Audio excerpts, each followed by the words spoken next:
What if I told you that before Invader Zim, a strange but kid-friendly Nickelodeon cartoon, the creator made a deeply disturbing comic book made for mature audiences featuring graphic violence, murder, psychological trauma, murder, torture, dark humor, eldritch entities, and did I mention murder? At first glance, this seems like a mindless, shallow showcase of graphic brutality and sick jokes, but as the story unravels, it takes a turn into a deep philosophical and cosmic journey about heaven, hell, depression, and the very nature of reality. This is Johnny the Homicidal Maniac.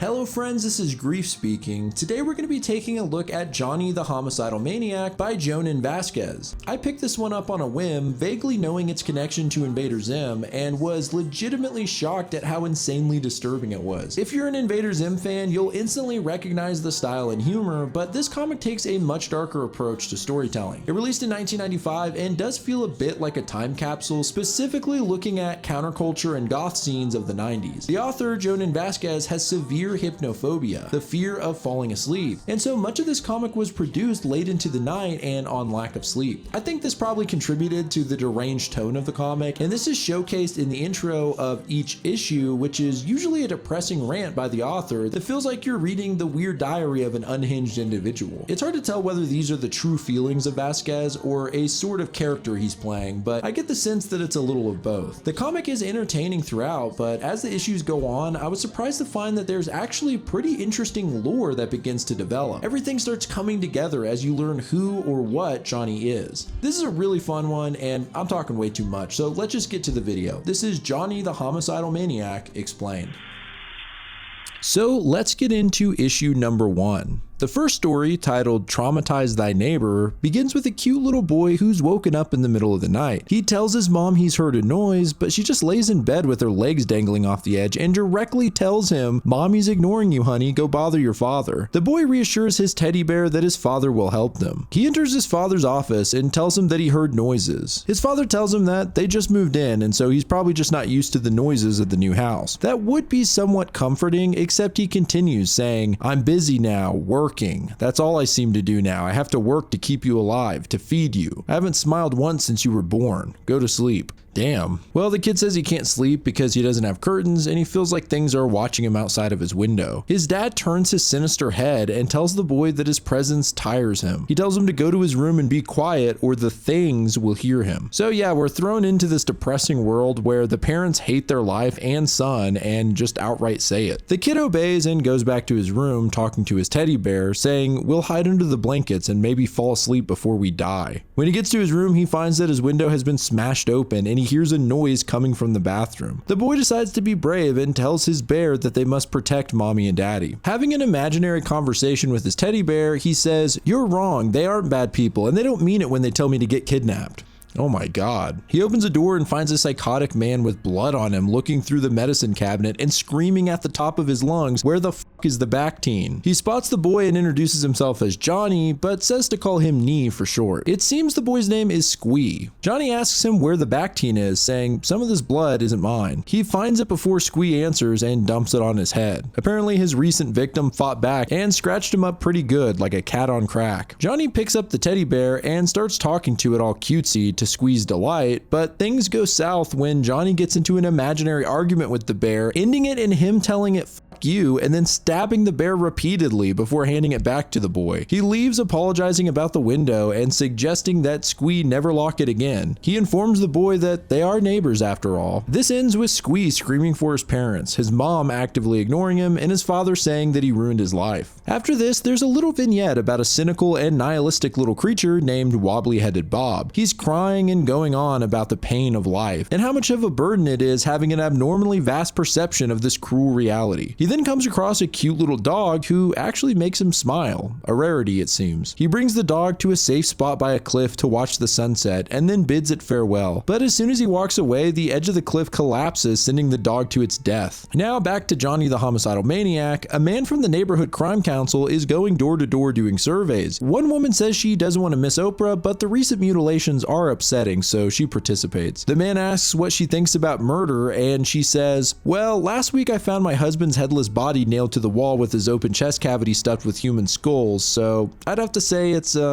bad. The man walks to the next house that's pretty run down and has a sign in the front yard reading "Keep off loose soil." Of course, this is Johnny, looking disturbed as ever. The survey guy says something must be wrong with his doorbell, but we see that it's actually rigged to electrocute one of Johnny's victims who's bound and naked downstairs. He says he's doing a survey on violent crimes, and we see his clipboard for a moment that has some asinine questions on it, like, "Have you ever been murdered?" Johnny throws the man inside and talks about how a chihuahua started following him, and out of paranoia asks if the dog sent the man. The surveyor reassures him that he's just asking questions, and so Johnny cools off and tells the guy to go ahead and ask away. Johnny has surprisingly thoughtful though disturbing views on several issues, like violent crimes and protecting innocent people. He also weighs in on violence in media, and there's a bit of self-awareness here as he goes off about how people who don't understand that this is just entertainment are stupid. The surveyor has lightened up a bit now and is enjoying the intelligent answers. He asks Johnny about the little girl who was found dead recently with all her blood drained and whether Johnny thinks it was related to vampires. Johnny flips out saying, "I never drank her blood, but I did need it." He points to a wall covered in fresh blood and says that the color changes when it dries, so he always needs to keep it wet. He then throws the man out of his boarded up window, which completely mangles the guy. His arms and leg tear off his body and he lands in the street in a gory mess. It just so happens that Squee was riding by on his tricycle just in time to witness this. There's a funny little arrow pointing at him that says, "You know this kid's gonna have problems." Then we get another vignette called Happy Noodle Boy. A strange stick figure comes to the park and stands on a soapbox, then starts rambling complete and utter nonsense. Things like, "I sense you envy my neck and I don't blame you. Drool over my magical powers. I have powers only pinto beans can dream of." And my personal favorite, "Want to see me pull a tapeworm out of my ass?" You know, stuff like that. Everyone's sufficiently weirded out and a little boy just casually asks his father to make the noodle boy die. Sure enough, the guy pulls out a gun and just shoots him in the head. It's very strange, but it did make me laugh. Next, Johnny is at a taco joint when a woman walking by calls him wacky looking. She says it so bluntly it's kind of funny, but Johnny doesn't like it one bit and goes on another rant about how he hates the word wacky and doesn't come outside to be gawked at. The other patrons are mildly annoyed, like, what's this guy's problem? Next thing you know, we see an exterior shot of the taco smell with blood splattering on the windows and horrific screams coming out. Inside, Johnny has massacred everyone in the building and pulled the entrails out of the woman who called him wacky. Later, he's watching the news coverage of the massacre. Apparently, Johnny killed everything inside the building, including some roaches in the kitchen. The police showed up, but Johnny escaped after disemboweling one. The news anchor interviews one officer who says that the whole situation was, quote,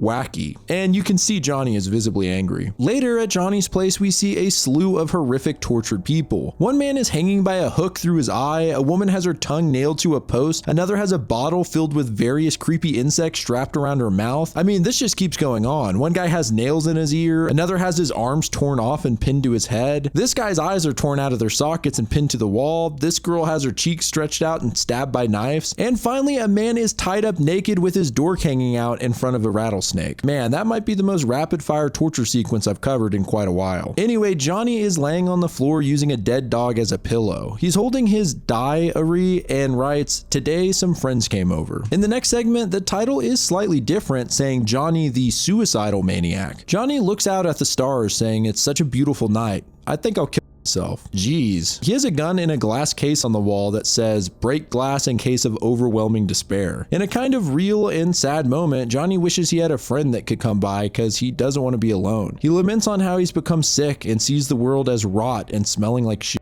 He starts to bring the gun to his head with tears in his eyes when suddenly he hears a voice. A small dead bunny that has been pinned to the wall with a nail says, "Don't do it, it's not the answer." Johnny yells at the dead bunny saying, "You can't even imagine the things I've done." The bunny's like, "Well, 3 years ago you bought me at a pet store, fed me once, and then pinned me to this wall, so yeah, I actually can imagine." Then nearby, a weird mascot that looks like a demonic version of the Pillsbury Doughboy does the opposite of the nail bunny and begins to encourage Johnny to do it. It's a really messed up scene as the two argue like an angel and devil, and Johnny, who's losing his grip on reality, is stuck in the middle. As he almost reaches a breaking point, a little creature in a glass jar stops them all and says, "Hey, the commercial where the whole family gets diarrhea is on." Next thing you know, Johnny's on the couch laughing his ass off. Crisis averted, I guess. We get another Noodle Boy vignette. This time we see what an average day is like for Noodle Boy. Basically, he just acts like a total psycho in various situations. It also recounts him getting shot in the head as if this is a regular occurrence, and I guess he's immortal because he just gets back up. Issue 1 ends with Johnny looking out his window, and we see an entry from his diary that reads, "Dear Diary, today I stuffed some dolls full of dead rats that I put in a blender." And we see just that, several gored up dolls sprawled across the floor. He concludes his entry with, "I'm wondering if maybe there really is something wrong with me." And we're off to issue number 2. Issue 2 starts off with Johnny ranting to one of his victims who's tied up with sharp knives aimed at him from every direction. Johnny talks about how difficult it is to care about anything without first knowing the most fundamental questions of life. He says there's no reason to respect the existence of people when they seem to defy respect. The tied up victim humors him, saying, "Not all people are the way that you describe them." Johnny says, yes, but keep in mind that I may be horrendously insane and that it could just be an imperceptible shifting of realities. The man hopes that maybe Johnny's current reality would let him go. Of course, Johnny says no, and the man asks if he could at least loosen the restraints, which are quite painful. Johnny tells him to relish in the pain because at least he knows he's alive. From here, the man tries reasoning with Johnny in an attempt to escape. Johnny insists he must kill the man because he's a person, which is the only reason he really needs. The guy is surprisingly stoic and accepting of his death, which irritates Johnny. He explains that he believes in God and will go to heaven while Johnny will likely go to hell, so he's not afraid. Johnny simply says that he appreciates his convictions and activates the contraption that stabs and crushes the man. Well, that's one hell of a way to start off this issue. There's another wobbly-headed Bob comic here. For some reason, a girl is interested in him and wants to be his girlfriend. He accepts and immediately begins rambling on about how superior his intellect is and how he'll fill her puny mind with knowledge. But while he drones on, she slowly realizes what she's in for. She says that she has actually gained some knowledge, that if she stayed with him, she would waste her whole precious life. So she runs away and leaves him alone to cry. Next, we get a segment about a man on a date. He's really into the girl, which makes him dead nervous. Worse than that, he has some stomach issues going on. He muddles his way through the conversation before finally getting up and trying to rush to the bathroom, but on the way, he sharts. It's such a dramatic portrayal of shitting your pants, it really made me laugh. You would think it would end there, but no, he sits back down and we can see the gushing detail of it dripping from his pants and onto the chair. It's really gross. He tells her it was a false alarm and tries to save face, convincing himself no one knows what just happened to him. As he finds another reason to get up and go to the bathroom, a table nearby catches onto the smell, and he freaks out, standing up in a panic and yelling, "Oh my god, somebody put shit in my pants," before running out of the restaurant with diarrhea flying out of his pant legs. Well, I didn't expect to see something like that when I opened this comic, but you know, I only covered the most highbrow material I can find. Back to Johnny, we see a number of his victims. One girl begs to be let go, saying she'll even be nice to him. A guy hanging upside down goes a different route and threatens Johnny, calling him a fat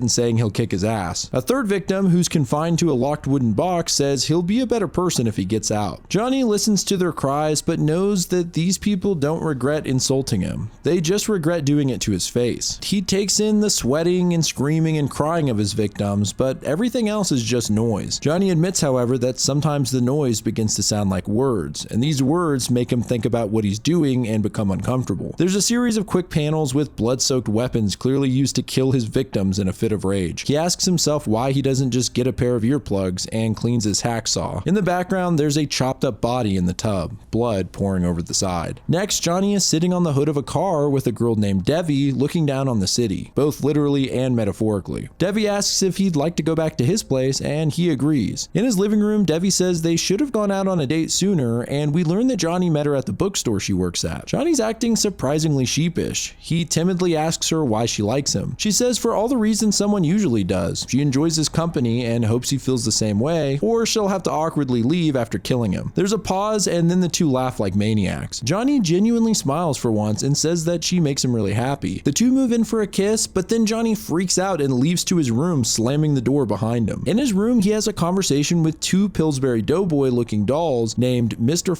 and Psycho Doughboy. A little behind the scenes note here, these are based on 2 real styrofoam Pillsbury Doughboys that Jhonen Vasquez had painted. You'll also notice that Mr. F has a strange logo on his shirt, a Z with a question mark. It's actually the same symbol that's on the cover of the director's cut comic collection. This symbol basically translates to question sleep and is a reference to the author's hypnophobia, the fear of falling asleep. Anyway, Mr. F tells Johnny to embrace the happiness and enjoy it, while Psycho Doughboy says no one deserves happiness and that he only speaks untainted truths. Johnny says he's in no mood for depression, and Mr. F continues to encourage him. The girl enters the room and looks a little unsettled by the sight of Johnny holding 2 knives with the strange figures behind him. She asks what he's doing, and he says, immortalizing the moment. We see a thought bubble coming from Devi that says, suddenly being on a date with a guy who dumps his pants seems really nice. Honestly, until now, I didn't realize this was the same girl. She says she should probably be going now, and he tells her that she doesn't understand. He's happy, and he can't let her go. They started something lovely, but every good start must come to an end. He loves the beautiful and perfect start of a relationship and wants to end things before the degeneration into the tired old situations begin. She runs for the door, but it's locked. He continues to approach her, saying that he wants to kill her so that he'll only have her as a good memory, and he implies she's not the first girl he's done this to. This revelation terrifies Devi even more, and she tells him not to touch her. Johnny goes in for the kill, but then shockingly, Devi kicks him hard in the head, followed up by a punch that sends blood gushing out of his face. She finishes by picking him up by the hair and slamming him into the mirror. She escapes, leaving Johnny mangled on the floor in a pool of blood. The final panel reads, witty closing remarks have been replaced by massive head trauma and severe hemorrhaging. Next, we see Johnny out and about at night. It's 2:15 a.m. and he walks into a 24/7 convenience store hoping for a brain freezy, but the machine isn't working. The cashier tells him they turned them off at 2 a.m. and Johnny leaves crying, saying, then that's it, there's no stopping it now, he's gonna have to off himself. He runs back into the shop and says he's taking the beverage dictator with him. He quickly finds the hidden gun under the counter and points it at the guy. The cashier begs him not to shoot him over a silly brain freezy and that he can just turn the machine back on, but Johnny goes off on one of his famous deluded rants about how the freezy is only a minor lump in a sea of shit,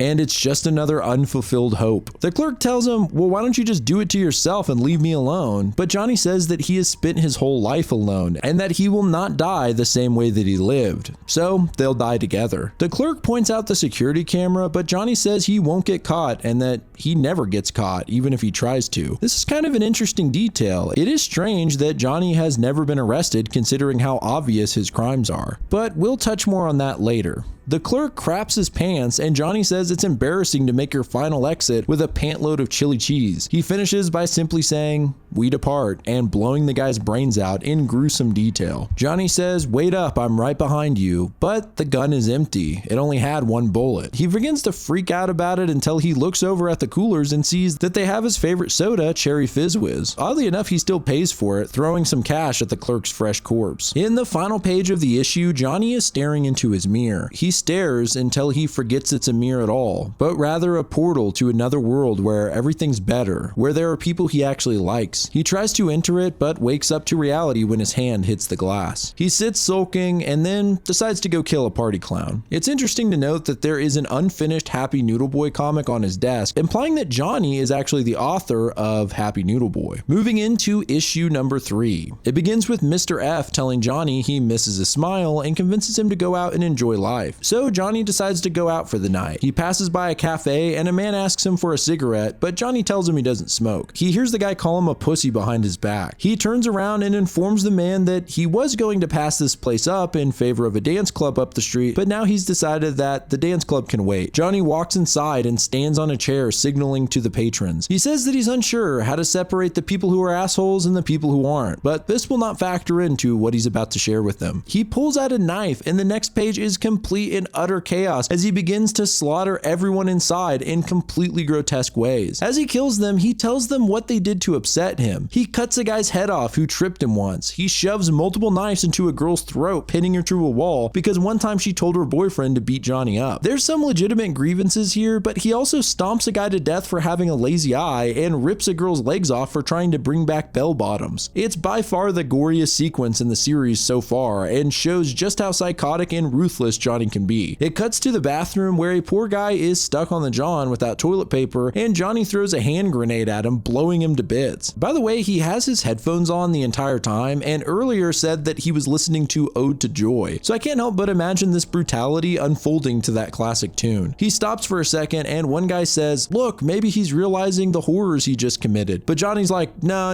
the CD's just skipping, and once it plays normally again, he continues where he left off, beating a guy's face in with a mug and hammering someone's eyeball out. He then addresses the surviving few people, suggesting that they think of what it really is to live in a world that engenders a pain for which there is no comfort, and that this is the product of such a world. He tells them to think really quickly, for a long life is never a guarantee. Then he runs out of the joint, and on the floor we see a bomb counting down with only 3 seconds left. It explodes, killing everyone else and destroying the building. Johnny is smiling as the chorus swells. Honestly, this is maybe my favorite sequence in the comic so far, and definitely one of the coolest comics I've read in a while. Next, in one of the more disturbing openings to a chapter, we see Squee, the kid from the very first story, left alone and lost in the mall. This is a good moment to point out that I love looking at the background of this comic. You always see small, funny details. Like here you can see Happy Noodle Boy just walking around, and over here a guy is throwing a baby for no reason. There's a lot of stuff like that through this series, but it would take all day going into every little detail. Just another reason to go buy this comic if you get the chance. Anyway, Squee wanders aimlessly, calling for his mother, when an ominous, creepy man approaches him saying, hello little boy, you look lost. Oh god, I know where this is going. Squee tells him he can't find his mom and is scared, then makes his iconic squee noise. The creepy man tells him he knows where his mom is. Squee is suspicious and starts to walk away, remembering he's not supposed to talk to strangers, but the guy just grabs him by the arm and says, not everyone's a bad person, I'll take you to your mom. He takes the kid to an alley behind the mall and says that his mom will meet them there soon. The creep leans in and says, hey, since I helped you, why don't you do something nice for me? Just close your eyes and stay quiet, okay, little boy? Jesus Christ, I didn't expect to see something like this when I first picked up this comic. Squee says his name is Todd. Yeah, I guess earlier Johnny just mistook the strange squee noise as his name, and he's actually named Todd. Well, the pedophile freaks out saying he didn't want to know his name. He picks Todd up, and then out of nowhere, a steel pipe smashes the dude's face in. It turns out to be Johnny. He looks at the boy and says, Todd,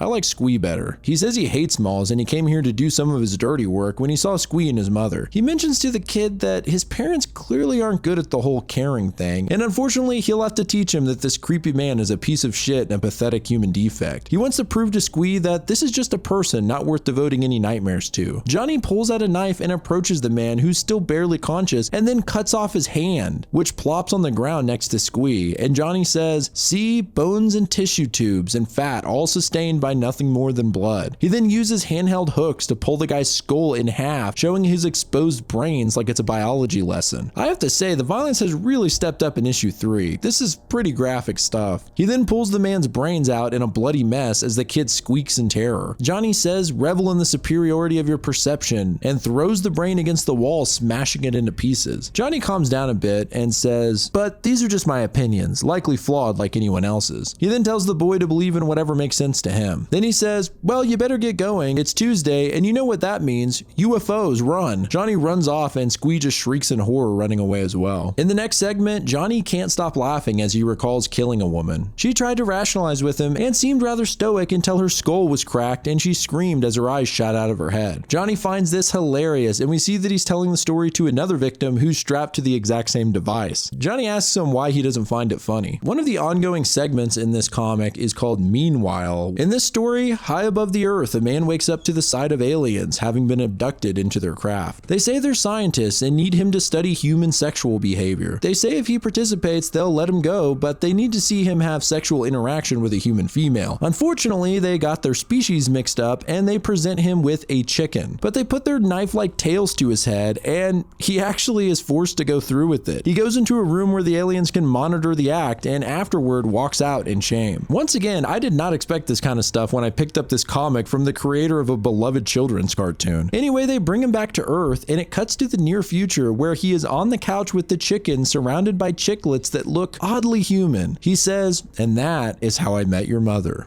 Wow, somehow that got even more messed up. Back to Johnny the you-know-what, a goth couple, Dylan and Tess, leave the movie theater after watching a movie titled Kafka, and they are basically pretentious hipsters, especially Dylan, who's a complete asshole. Tess gets onto him about kicking the guy's seat in front of him during the movie, but he has no remorse, saying the guy shouldn't have told them to be quiet, and calls him a dork. Tess questions why they complain all day about people making making fun of their look, but then they do the exact same thing to everyone else. She then points out a nearby girl, calling her fat, and then Dylan makes fun of her band shirt, saying she probably just bought it at the mall, and how he used to watch the band back in the day before they were popular. Funny enough, we see that the girl in the band shirt is actually making fun of Dylan's hair to her friend. As they walk towards their car, Dylan is suddenly violently hit in the neck by a taser, followed by Tess. They wake up strapped to electric chairs in Johnny's basement. I guess he was the guy who was in the theater, and he says he loves that movie and that they kept interrupting it by talking. Now they're gonna have some intense fun. Tess just looks at Dylan and says, "You're a real asshole, you know that?" By the way, with Dylan's jacket off, we can see that he's actually wearing the same shirt as the girl that he made fun of earlier. In a new segment, we see a public service announcement about a girl who got pregnant when she was 15 and is now a single mother. She talks about how terrible her life has become and how hungry she is. While she explains all of this, she just casually starts eating her baby. It's so morbid and over the top, it's hilarious. We get back to Johnny, who's having another argument with Psycho Doughboy. He's sick of him trying to tell him to die, and Johnny explains that he seems to actually not be able to do it anyway. Something always seems to intervene before he pulls the trigger. On top of that, he mentions once again the mystery of how he never gets caught for his crimes. In fact, he recently killed a flower vendor and just walked away. He can't die and he can't get caught, so if he must live, he might as well enjoy it. Mr. F chimes in to taunt Psycho Doughboy, saying that Johnny is clearly on his side now. Johnny begins to contemplate whether he's being protected by some unseen force and theorizes that maybe the only thing keeping this reality together is his awareness of it. The two figures continue to argue, and then Nail Bunny joins the conversation, telling Johnny that the two Doughboy figures are just trying to use him for their own gain. He says that they're becoming something else now. They aren't just parts of his mind arguing with himself anymore, but are actually getting more power. Mr. F and Psycho Doughboy both angrily tell the dead bunny to shut up, and one of them rips the bunny's head off. Johnny notices this is the first time he's seen them move. He ignores the bunny's warnings and is more obsessed with the realization that he can't die. He literally yells out, "I know die," and then jabs his taser into his brain, but he survives it. Although the Doughboys point out that actually he forgot to charge the taser after he took out the entire cheerleading squad. Still, Johnny sees this as a cosmic intervention. He laughs maniacally, and across the street we see little Squee cowering in his bed. This chapter actually drops a ton of lore and some big clues as to what's going on with Johnny. It seems that the dead bunny and the two Doughboy figures are part of Johnny's psyche. While this is simply a delusion, somehow the Doughboys have gained some power and are beginning to separate from Johnny to become entities of their own. They also seem to have something to gain from Johnny either living or dying, but we don't know what. It's also confirmed that Johnny is never caught for his crimes, not just in a typical comic book lack of continuity way, but rather due to some unseen force in this universe. We'll get more into that later, but let's move on for now. This issue ends with Johnny digging up or burying something with a shovel, saying, "I know better than to assume complete justification for my actions, but what a week." Alright, so we're moving into issue number 4. Issue 4 begins with Johnny doing another dramatic monologue. He questions why he does these terrible things and can't remember how it all started, and says that these acts are like answers to a question he doesn't even remember asking. The Nail Bunny's disembodied head is just floating next to him, conversing with him. The bunny reminds him of the art he used to create, and we see several paintings on the wall that actually look like something from PTSD Radio. The bunny chastises him for neglecting this talent and instead doing these heinous acts and only drawing Noodle Boy comics. Johnny continues on, and there's actually some beautiful poetry to what he's saying, even if it's a little melodramatic and comical. Like, we become the bitter offspring of what we oppose. We become prisoners in our own cages. Okay, it's no Edgar Allan Poe, but I liked it. Johnny believes that at some point something happened and it made him into this monster, but he's not even sure what he was like before the thing happened and whether there is any of him left. It seems like the bunny is one of the last parts of him remaining, and he concludes that the Doughboys are no longer his. Throughout this entire chapter, by the way, Johnny is just descending down tons of stairs and ladders deeper below into his house, which just seems to go on endlessly. In a sad end to the chapter, Johnny says he wishes someone would just switch him off and fix him. He adds,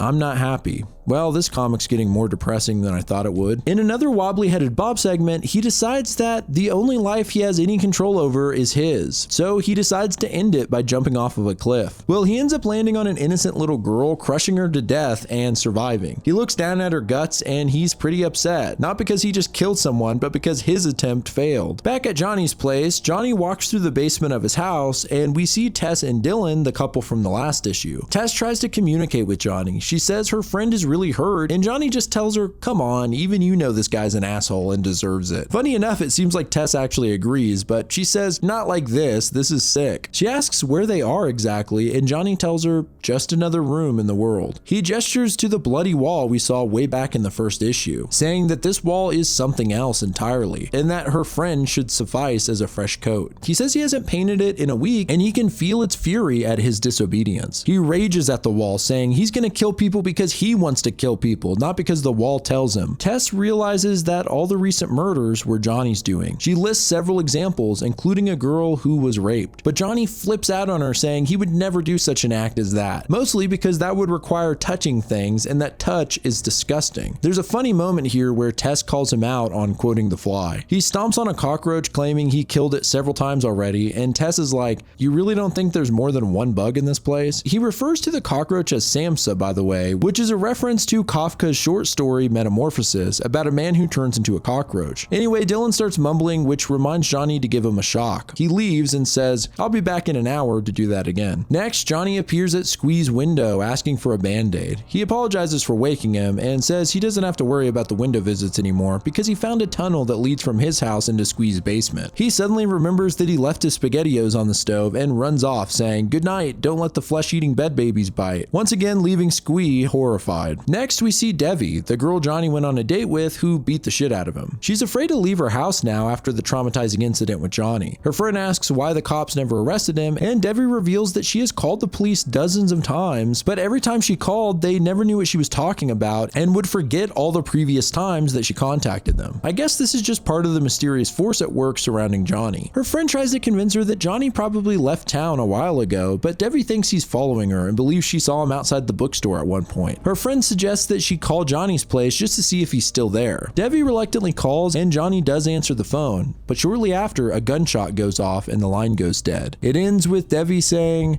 I guess I'll be staying in tomorrow. We get another PSA segment, this time about an 8-year-old who ran away from home and now does any drugs he can get his hands on. Once again, it is comically dark. He mentions shooting up with anything he can find, like gasoline, paint, junkie puke, and even a yoo-hoo. He says he feels sick and his pee is purple, then his eyeball pops out of his head. It ends with the narration saying, kids, drugs won't help, they'll only turn you into a hideous little freak troll baby with exploding eyeballs. Okay, this one made me really laugh. I guess I just have a twisted sense of humor. Next, we see Johnny strapped into a chair. Apparently, he's going to try and die once again. The Doughboys, of course, argue with each other and him about it, and Johnny tells them to F off and that he knows what they're up to. Sort of. Mr. F isn't being as nice at this point since Johnny's caught on to his scheme and tells him to hold on just a little more as he won't be needed for much longer. Johnny explains how he's going to die. He made a device holding a gun, and when someone calls his phone, it'll fire a bullet into his brain. Both Doughboys mock him, saying that nobody ever calls him, so once again, this will not work. They argue again, and Johnny asks Psycho Doughboy why he hasn't just killed him if he wants him dead so badly. Psycho Doughboy says he just doesn't have the power to yet, but soon he will. Johnny suddenly realizes he doesn't even remember how he came to live in this house. He believes soon he'll forget everything, even the nail bunny. Johnny screams that he's in control and he won't feed the wall. Then the phone rings to everyone's surprise. Johnny hesitantly answers the phone, and then the gun does go off and shoots him right through the head. Mr. F shrieks in either terror or pain, and Psycho Doughboy laughs in victory. On the floor lies Johnny in a pool of blood. He says, "Dear Diary, I seem to be dead." And that's the end of issue 4. Issue number 5. This one kicks off with Tess urging Dylan to wake up as the entire house is shaking. Something comes crawling up from the floor, and it turns out to just be some dude named Crick, another one of Johnny's victims who managed to escape and crawl up to this level from 10 floors down. He starts trying to help Tess down when he notices the bloody wall. As he continues to try to get her loose, the wall begins to crack, and in a truly shocking turn of events, a Lovecraftian-style eldritch creature bursts through the blood wall, grabbing hold of Dylan and tearing him to pieces. Tess freaks the hell out, and Kirk manages to finally get her loose. They run like hell up some nearby stairs, and the horrific creature chases after. Tess thinks about Dylan for a second, then says, Oh well, it wasn't working out anyway. The two continue to travel through the infinite levels of the house, and after a couple of hours, Tess is getting pretty fed up with Crick, who has turned out to be a kind of douchebag just like Dylan. The monster suddenly crashes into the room, and on a closer look, it seems to be made up of many grotesque faces. They run into the next room, which is filled with dozens of living victims, all saying humorous stuff, but generally just seem like bad people. Unfortunately, they can't help the people as the creature is right behind them. They narrowly escape as the monster tears apart all of the people in the room. As they travel through a tunnel, Tess says, "I can't believe this. I'm escaping a house full of assholes so I can go live in a world where they're not in chains." Tess and Crick are now getting close to the top floor as they can hear traffic on the street. They argue again, and Tess says she's only here because she was stupid enough to date someone like him. She had recently moved here and had trouble making friends, so she just went along with people she detested just to have company. She realizes how being alone isn't such a bad thing. She talks about all the crappy guys she dated leading up to Dylan, and even says she's glad he's dead. It kind of seems like Tess is actually somewhat sympathetic to Johnny's murders. Just then, Psycho Doughboy appears. He drops some really heavy clues here. He says that Mr. F's hopes have died with the bleeding artist in the other room, that he's won and will soon reintegrate with his master. Its prison could only be opened from this side, so it made the Doughboys break the lock, using Johnny's imagination to make them stronger, and the more impatient it grew waiting for Johnny's death, the stronger it made them. He explains that Mr. F wanted to keep Johnny alive instead so that they could gain more power and eventually be fully alive. Mr. F curses Psycho Doughboy, telling him he ruined it, but at the same time the creature emerges and destroys them. I guess this is their master, and the chapter ends. So just to recap, it seems this cosmic entity threatens reality, and somehow Johnny kept it at bay, but the monster used his psychosis to create the Doughboys in order to help kill Johnny and thus set the creature free. That's what I love about this story. It starts off seeming like random comical violence, but then it slowly evolves and Johnny becomes a more interesting, complex character in a large-scale cosmic horror. Speaking of Johnny, Tess and Crick find his body on the floor, slowly being drained of blood from the bullet wound in his head. Crick starts insulting him and saying he's gonna kill him, although Tess rightfully points out that he'll be dead in minutes anyway, and they will be too if they don't hurry. The guy insists on staying to beat him up, and Johnny actually speaks, saying they won't escape and that they're dying too. He turns his head and we see that one of his eyes is full of blood. He scolds the guy, saying, "Really? You're gonna kill someone who's bleeding to death? How stupid are you?" He then gets self-reflective, calling himself stupid for devoting his precious time to people like Crick. He's also sad that he never got to actually see the wall creature. Tess looks out the window and mentions that it's really dark outside, like pitch black. But Johnny eerily says that there are no more stars, no more clouds. Nothing. He also says that Crick's head looks like a potato, then changes his mind and says it's more like a reject jelly bean. Crick gets pissed off and stomps the shit out of Johnny's head. At that moment, the wall monster breaks through the floor. Crick laughs at it and runs to the front door, mocking the monster, but as he steps out, the creature rips him in half. Him and the monster go flying out of the house, which is actually just floating in a black void. Tess looks out into the abyss, and suddenly she vanishes, leaving Johnny's corpse floating on a small patch of floor. The chapter says, "The end of the universe." And that wraps up issue 5. Issue number 6. This cover title reads Johnny the Dead Homicidal Maniac, and we see Johnny's gravestone with the words, "Do not weep, he probably would have killed you," and the question sleep logo that I mentioned earlier. The story picks up right after Johnny's death as he stands beneath a sign that reads, "This is heaven," the bullet still in his forehead and his eye filled with blood. Heaven looks surprisingly run down with trash everywhere. He sees an administration booth and learns that he's not in their registry. However, they do have info on him, and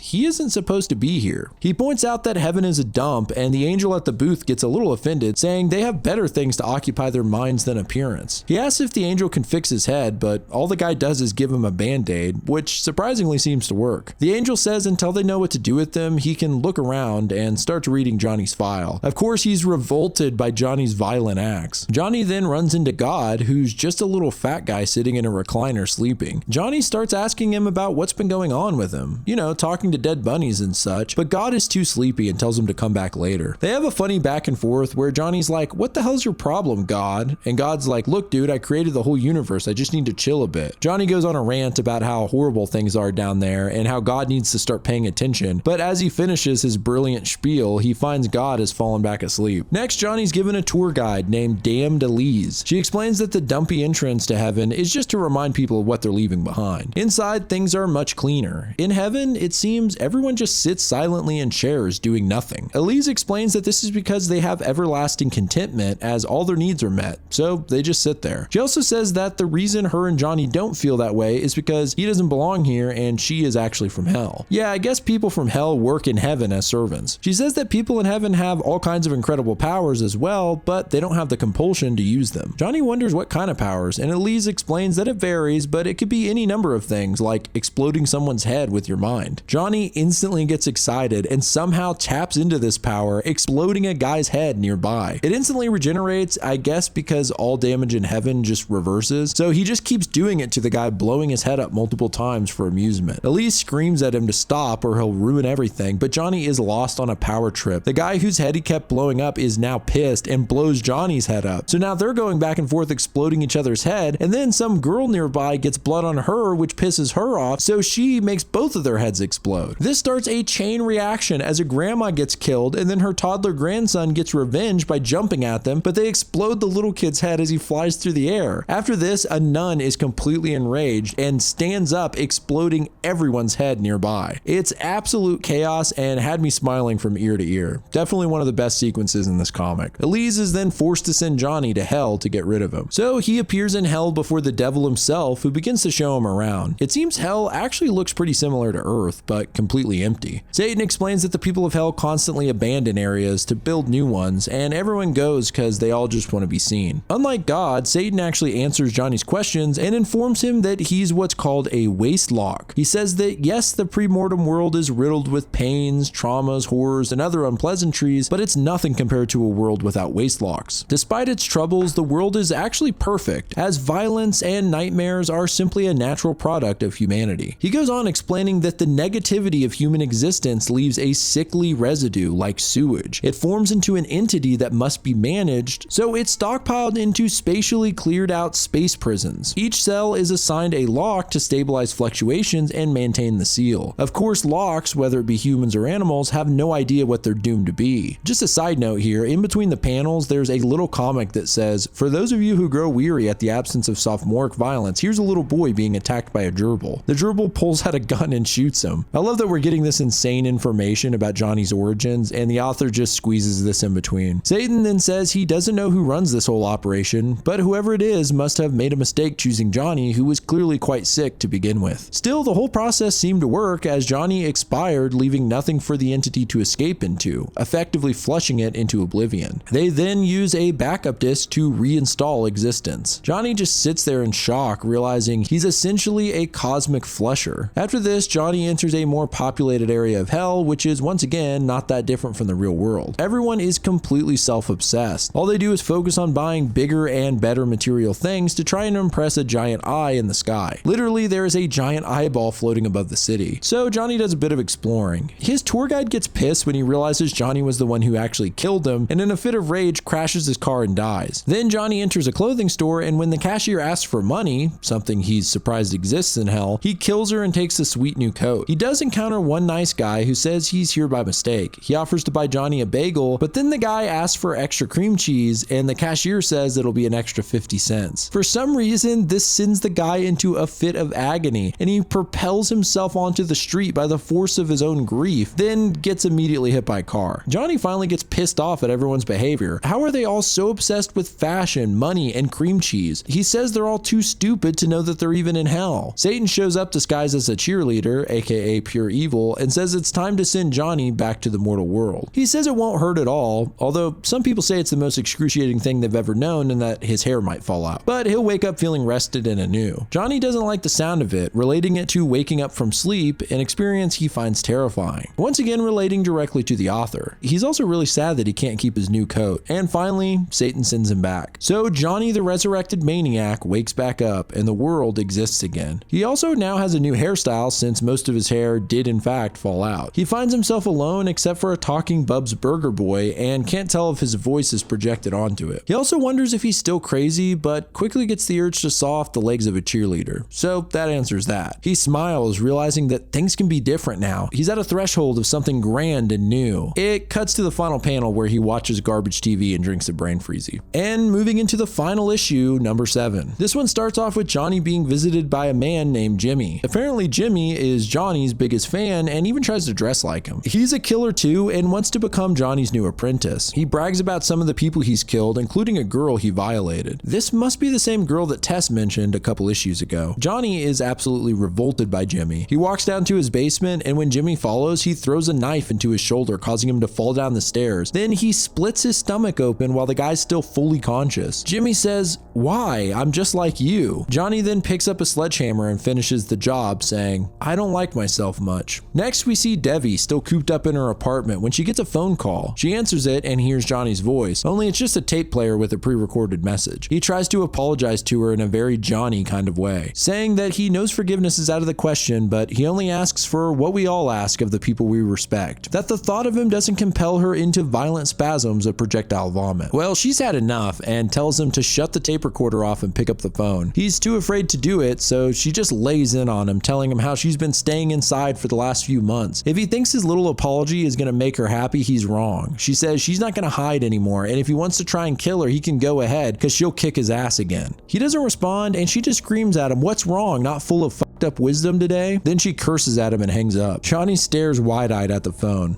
Well, that could have gone better. Later, Johnny stares at another cockroach, calling it Mr. Samsa and letting it live this time. The Bub's Burger Boy speaks to Johnny, telling him he hasn't eaten in a while, and this prompts Johnny to ask the figure who it is, since he's the only thing that can talk, and it seems very different than the Doughboys. Burger Boy explains that he represents Johnny's need for feeling. He says that Johnny doesn't remember, but a girl gave Burger Boy to him and implies she did something horrible to him. Basically, this figure wants Johnny to experience physical touch and feeling, something Johnny associates with weakness. Johnny says he's not going to do this again. He was already a slave to the Doughboys, but the Burger Boy tells him there is no choice. You're always a slave to something. Great. So Johnny's psyche is already cracking again. There's another meanwhile segment where a teenager wants desperately to be a real vampire. He cries out to the night for someone, and a vampire does show up and bite him. Unfortunately, instead of turning into a mysterious, sexy vampire, the kid starts transforming into a Nosferatu Count Orlok style vampire with a bulbous head and huge fangs that look more like tusks. After getting made fun of at school, he starts sucking blood from the other students' heads. It's actually quite disturbing. 5,000 years later, his head is even more massive, and the fangs have grown larger as well. He sits cursing the vampire who turned him. Next, we check in with Squee, who's trying to sleep when Johnny shows up. He tells Squee that he'll be going on a bit of a holiday and won't be able to help him out for a while. They hear Squee's dad coming from down the hall, and Johnny hides under the bed. Before going under, he says, "Wouldn't it be funny if I shoved a knife up through the mattress?" and laughs while Squee looks at him wide-eyed. His dad enters the room, assuming that Squee is talking to an imaginary friend. He says that it's true he hasn't paid enough attention to his son, but there's a good reason for that. He resents Squee's existence. He says he really despises his life, and Squee is a major factor in that. Then he goes on a big spiel about how bad his life is and how awful it is having a kid. It's pretty sad. Squee is just sitting there on the verge of tears. Suddenly there's a loud noise, and Squee's dad falls to the floor, blood leaking from the back of his head. I guess Johnny whacked him with a robot toy because he was talking too much. He assures Squee his dad will be okay, but just might be permanently blind. But hey, that'll just make it easier for Squee to get away with stuff. Then again, he may develop a keen sense of hearing. Johnny asks if he wants him to damage his ears too, but then again, he could fine-tune his sensitivity to vibrations. So Johnny says he'll have to damage his nervous system as well. This goes on until Squee interrupts him. He asks Johnny if he's going to chop him up and put him in the garbage disposal because his teddy bear tells him that Johnny is a bad guy. Once again, Johnny says he's just looking out for the kid since he's such a nice little Squee. Johnny exits the window, saying that the underground tunnel is a bit thick with corpses at the moment, and wishes Squee goodnight for the last time.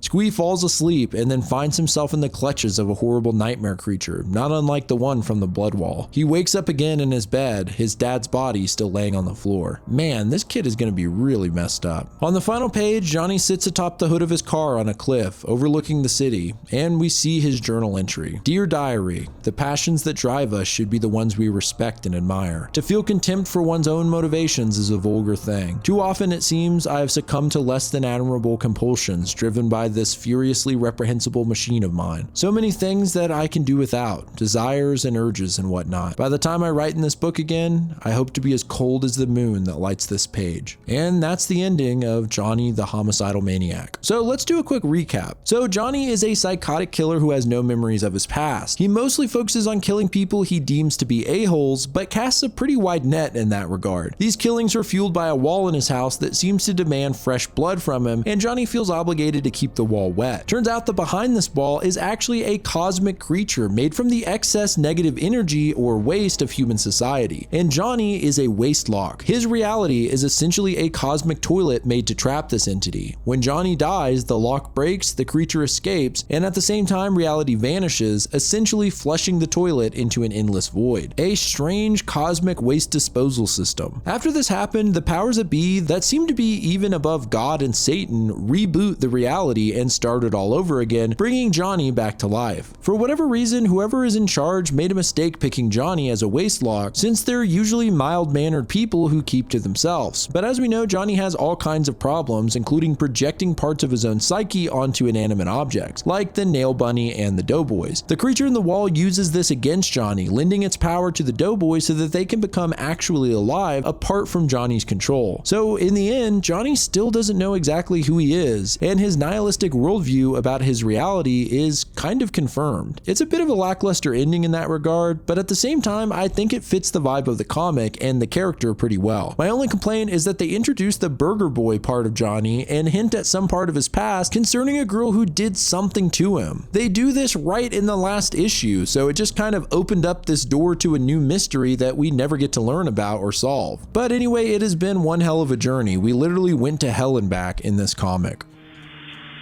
There is a ton going on in these comics, and it is so full of little jokes, Easter eggs, and stuff happening in the background that you can always find something new on another read-through. I also want to note that while I covered some of the in-between comics like Meanwhile, Wobbly-Headed Bob, and Noodle Boy, I didn't go through all of them. I focused mostly on Johnny's story and peppered a few of the extra stories in here and there, but there's a lot I didn't cover, mostly because this video is already much longer than I anticipated and I was running out of time. Also, it's worth noting that Vasquez made two spin-off series, one called Squee that follows everyone's favorite traumatized boy, and I Feel Sick, which follows Debbie, Johnny's wannabe love interest. So if you guys are interested in me covering those, let me know in the comments. Shout out to Kill Me Katie as always for the intro and outro music, which is likely playing right now, and of course my patrons for supporting the channel. If you want your name displayed at the end of every video like these fine people, consider joining my Patreon, but I appreciate you guys watching at all. This is Grief speaking. Goodbye, friends.